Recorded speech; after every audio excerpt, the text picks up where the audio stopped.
জয়গুরু জয়গুরু।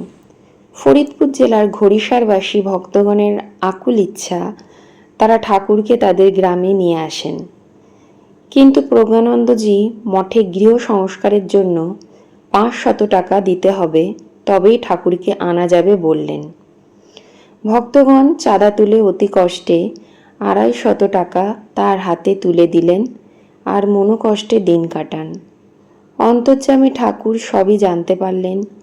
তিনি প্রজ্ঞানন্দজিকে নির্দেশ দিলেন ঘড়িসার গ্রামে ঠাকুর যাবেন এই সংবাদ দিতে। ঘড়িসারবাসী ভক্তগণ আহ্বান করলেন মধ্য বাংলা বিভাগীয় সম্মিলনী।